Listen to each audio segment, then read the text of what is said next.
Welcome to the September 6, 2018 edition of the BitcoinNews.com Daily Radio Show. We cover recent market trends, as well as the biggest stories in Bitcoin, blockchain, and cryptocurrency every single day. You can count on us being here. This is your host, Space Marine. And this is Space Cadet. Thanks for listening. What is up, everybody?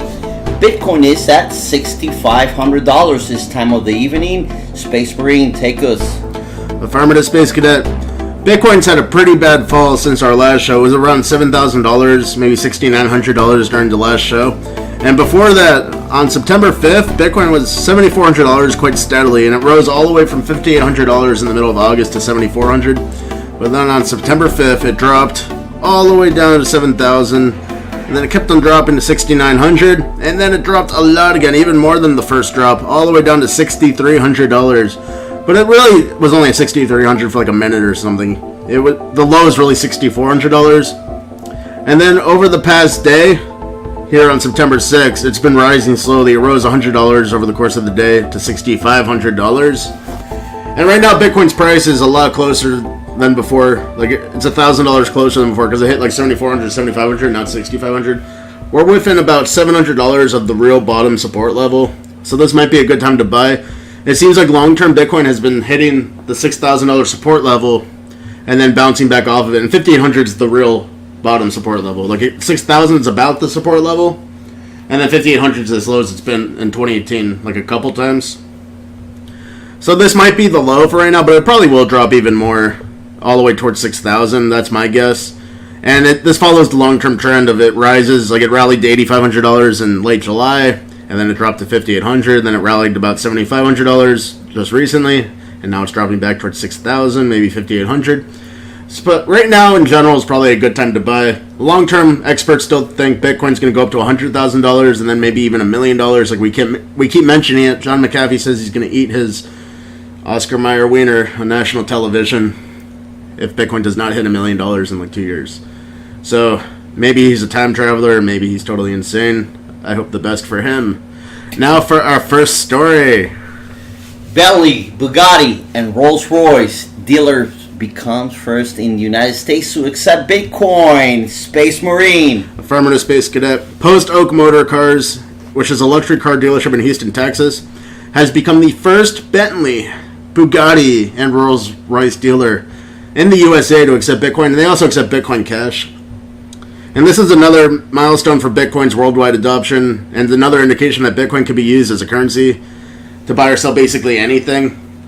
And one thing that's been lacking with Bitcoin is direct retailers, like the actual retailer, the actual corporation, they haven't really been accepting Bitcoin. Like there's middlemen, like Overstock.com is like a middleman pretty much, and they accept Bitcoin. I'm not sure they do it anymore, but they did for a while at least.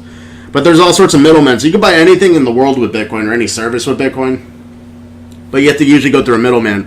And there's been a lack of actual corporations and retailers directly accepting Bitcoin, so that makes everything more costly for the Bitcoin user. If retailers like this car dealership start accepting Bitcoin, it will increase Bitcoin adoption worldwide. It'll lay the foundation for a big Bitcoin rally, and it makes things cheaper for Bitcoin users because there's no more middlemen. It'll only take like a couple really major corporations like Starbucks and McDonald's or something to accept Bitcoin for it to rally to 100,000, I think. Anyways, the Bugatti is one of the fastest cars in the world. It goes like 250 miles per hour, and it's a luxury car at the same time. Notably absent from this car dealership is the yellow Lambo, the yellow Lamborghini, which is like really popular in Bitcoin, apparently, among the snobs, I guess. Apparently, all the people that got really rich on Bitcoin buy yellow Lamborghinis, and they flash them around at Bitcoin conferences. But no, this car dealership does not sell yellow Lamborghinis. So put your Bitcoins away, you yellow Lambo people. Now for our next story. AsicBoost gaining usage makes Bitcoin mining more profitable. Space Marine, take us through the story. Affirmative, Space Cadet. AsicBoost is a way that ASIC Bitcoin miners, and ASIC is application-specific integrated circuit. First there was CPUs, and then there was GPUs for mining, and then it was ASICs, and ASICs took over, and all the other things are obsolete for Bitcoin. So this scientist, Dr. Timo Hanke, found a mechanism. He found an exploit in the proof-of-work algorithm for Bitcoin, in Bitcoin's SHA-256, and he uses a proof-of-work algorithm based on SHA-256.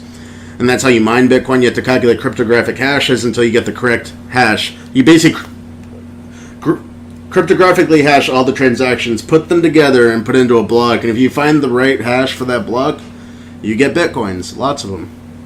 And that's every 10 minutes. All the miners in the world are competing for a block every 10 minutes. It's a contest, pretty much. So this doctor found a loophole, kind of.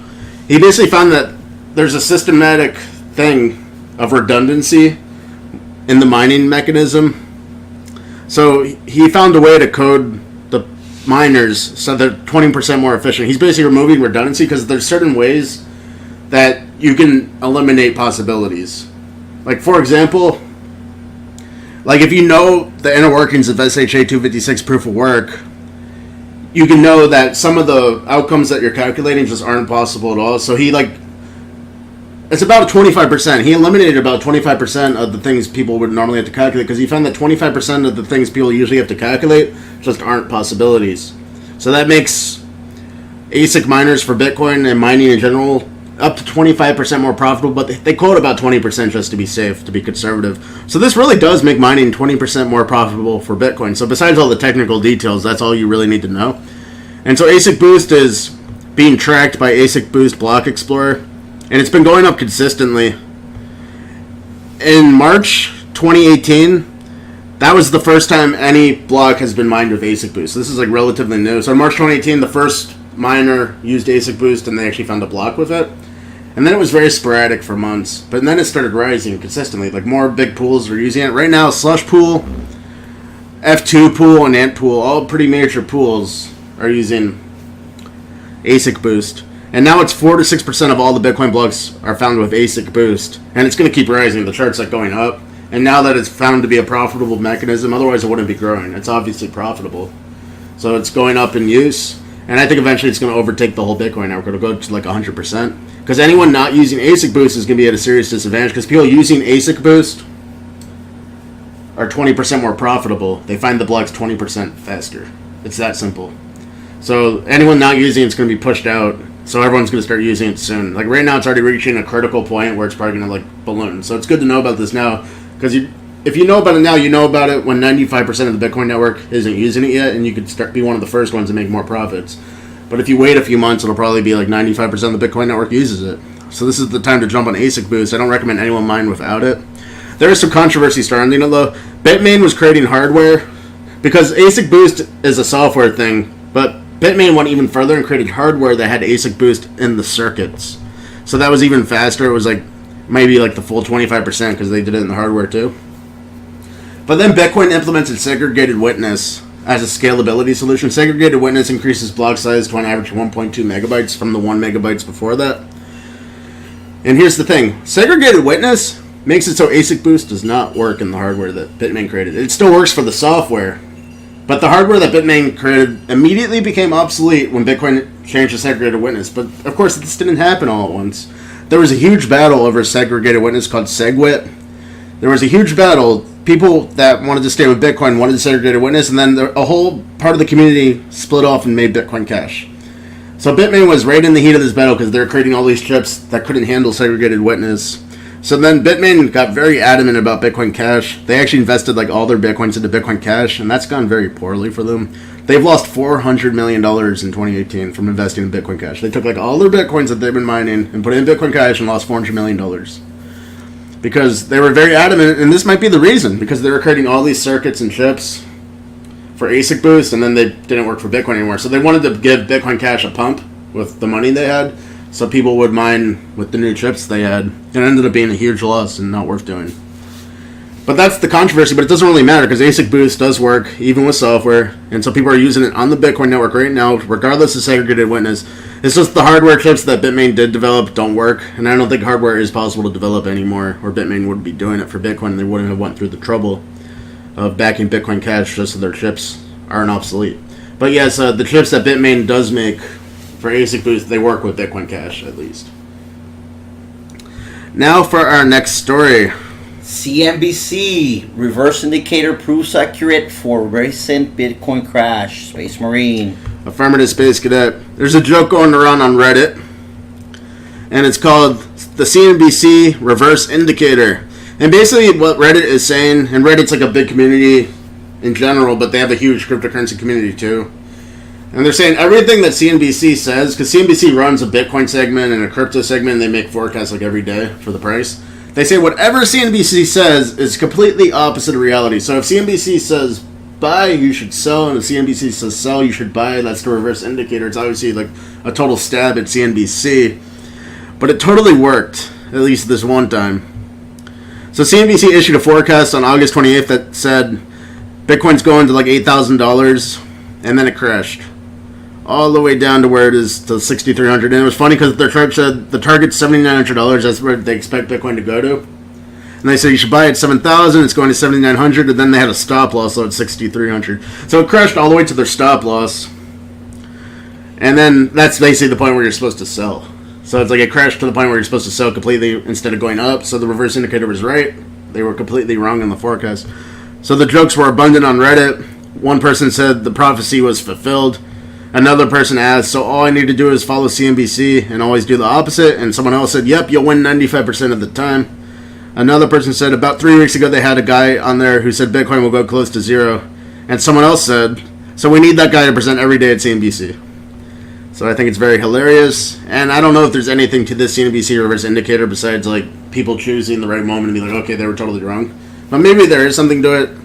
I'd throw out a couple theories that are probably totally wrong and they're just speculation. But perhaps CNBC doesn't understand cryptocurrency at all since they work with stocks and typical assets classes. And crypto's just so far out of their league, they're just totally wrong all the time. That's an innocent theory. Another theory is that maybe they're purposely issuing incorrect forecasts to manipulate people into their schemes. Like if they tell everyone to buy and then they sell, they'll make money. That's how that works. I think that's really going too far though.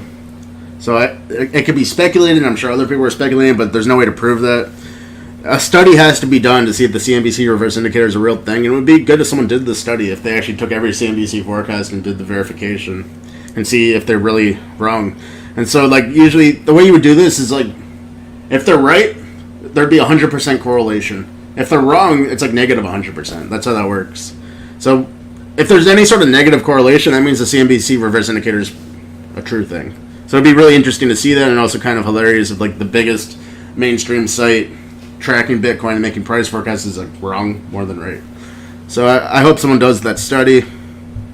And if this is accurate, the latest CNBC prediction is for Bitcoin to rise to $7,250 and to buy at $6,450. So that's what CNBC is saying. So if the CNBC reverse indicator is right, it's time to dump your Bitcoin. Hopefully they're right this time instead of being reversed. Now for our next story. Lindy Effect indicates Bitcoin will survive long term. Space Marine. Affirmative Space Cadet. There's something called the Lindy Effect.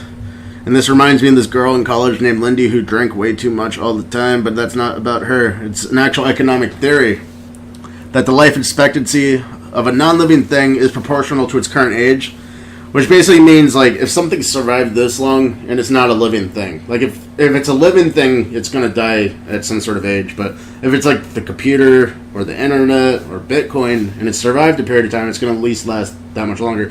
And when you really break it down, it really means that if it's survived like threats, attacks, and stuff for like a period of years, then it's robust.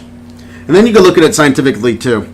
Since time is tied to disorder and entropy over time causes every physical thing to slowly decay into disorder. And there's actually something called the heat death of the universe. Eventually, like billions of years from now, trillions of years from now, the whole universe is just going to be like some heat with no physical stuff. Because that's what entropy does, supposedly.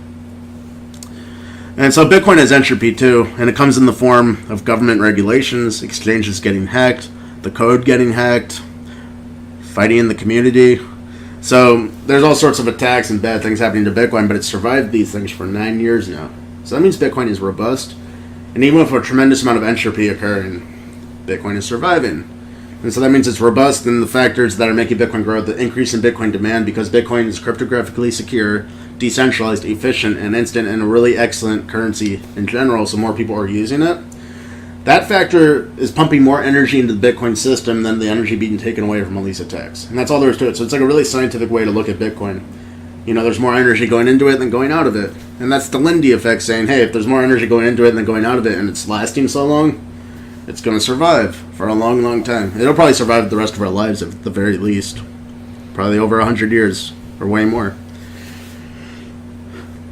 So that's good to know about. The Lindy Effect says Bitcoin's going to survive long term. So all the people saying Bitcoin's going to go to zero are wrong, especially on CNBC. Remember the CNBC Reverse Indicator we just talked about? They're not taking the Lindy Effect into account when they have people come on the show every few weeks saying it's going to go to zero.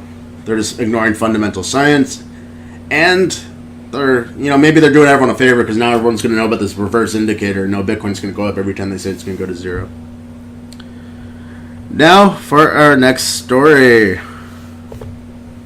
Exclusive interview with RockItCoin Bitcoin ATM co-founder and COO, Space Marine. Farmer to Space Cadet. You could read this article on Bitcoin News probably tomorrow or today, depending on when the show is published too.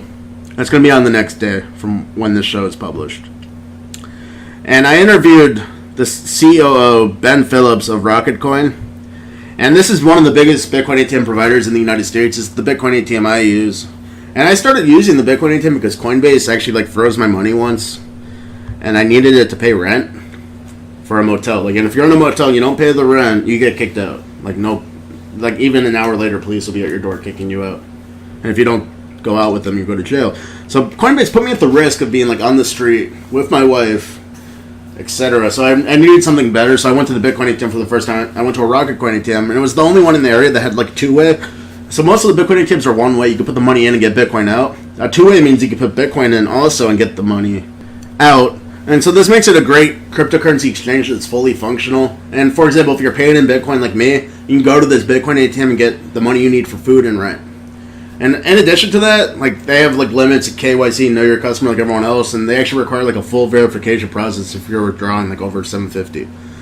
So I was really worried one day. I went to the ATM with my paycheck, and then it didn't work because I had to go through the verification. They did it instantly with me.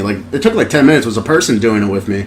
But they were actually responsive. If you contact Coinbase, they take a day to get back to you. And if they do get back to you, they don't help you. Actually, Coinbase has a phone number now, but they can't do anything. I was trying to deal with Coinbase over the phone. They weren't willing to do anything with me at all. And they're sorry, we have no control over anything. I was okay. But RockItCoin has full control of their business, thankfully. And so it just ends up it's a much better option than Coinbase. Coinbase is slightly cheaper, but it's worth it to pay a fee to get your cash in your hands instantly and not have to worry about it. So, because also Coinbase could totally reverse transactions. So you could be depending on money coming in, and then they could reverse it because the market went a different direction. And Coinbase, I shouldn't be saying this, but it's true. All the exchanges do this to an extent. They play the market. If Bitcoin's price goes up and someone bought Bitcoin, they'll cancel the order by the time, because it takes 5 days to get to your account for any sort of bank transaction. It takes 5 days to get there, so they'll cancel it for some BS reason. And then if Bitcoin goes down a lot and you sold it, they'll cancel your sale. So that's a way they make a lot of money, these exchanges. It's unfortunate, it's true. I hate to even say it, but it's true. It's not even speculation, it's reality. There's so many cases of this. But the Bitcoin ATM, there's no BS. You put your money in, your Bitcoin comes out a second later. Put the Bitcoin in, it comes out within one confirmation. It's an instant transaction instead of waiting and being dependent on the centralized exchange that abuses its customers. So anyways, RockItCoin has 125 ATMs across the country, and they say they're the number 3 in the U.S. I'm not sure about that, because there's over 1,000 Bitcoin ATMs in the U.S., but maybe they are number 3. They're saying it's very difficult for ATM companies to get beyond, they say if you have 1 to 3 ATMs, you could do that pretty well, but you kind of have to hide it. But once you get to medium size, you have to definitely go through all the regulations. RockItCoin has full auditing from their banks and the government all the time. And medium-sized companies can't afford the money service business license. They can't afford the lawyers for the auditing or anything. So most of the Bitcoin ATM companies get totally killed as they're going from a small to a medium company. RockItCoin survived. It took a lot of effort, but they survived, and now they're a large company. And there's only a handful of large Bitcoin ATM networks in the United States because of this. And RockItCoin CEO, Ben, thinks that the government getting in the way of Bitcoin ATMs proliferating, and also in general, the government's making it hard for people to exchange crypto for fiat. He thinks it's bad for the whole world. He thinks there's ripple effects across the whole world. Third world countries really need Bitcoin and crypto in general because their currencies are collapsing. But the fact that it's restricted in a first world country like the U.S. is actually making it harder for the whole rest of the world. So me and Ben both agree that the regulations are seriously getting in the way of Bitcoin adoption, but it's not stopping it. Bitcoin is legal, and it's not going to become illegal So Bitcoin will proliferate, but it's going to take longer because of regulations. It's unfortunate the government's trying to stand in the way of something so good. But yeah, other than that, please check out the interview of the RockItCoin co-founder and COO. It's very interesting to see his thoughts and also how RockItCoin is founded. They started in Chicago, and he says like a ton of companies came out of Chicago. They're more friendly towards Bitcoin over in Chicago. And he says he was just a derivatives trader on the stock market. Well, that's pretty good. But then his business partner became fascinated with Bitcoin and bought 7 Bitcoin ATMs in December 2015. And he says it took like days to even get one transaction. But then suddenly all at once they were getting $300,000 a month, and now they have like over 100 ATMs. So who knows what they're making. But it's quite interesting, this Bitcoin ATM industry, because we've talked about this over and over in the show. Bitcoin ATMs are laying the framework for the next massive Bitcoin rally, because it's when the rally happens, everyone's going to be able to go to these ATMs and buy Bitcoin really easily, a lot more easy than an exchange, honestly, because it's instant. The future has arrived. Affirmative, Space Cadet. That's all we have for you today on the September 6th, 2018 edition of the BitcoinNews.com Daily Radio Show. Go to BitcoinNews.com 24/7 for the full spectrum of Bitcoin, blockchain, and crypto news stories. If you read BitcoinNews.com persistently, you will be an expert in no time. This is Space Marine signing out. This is Space Cadet. Thanks for listening. Adios, amigos.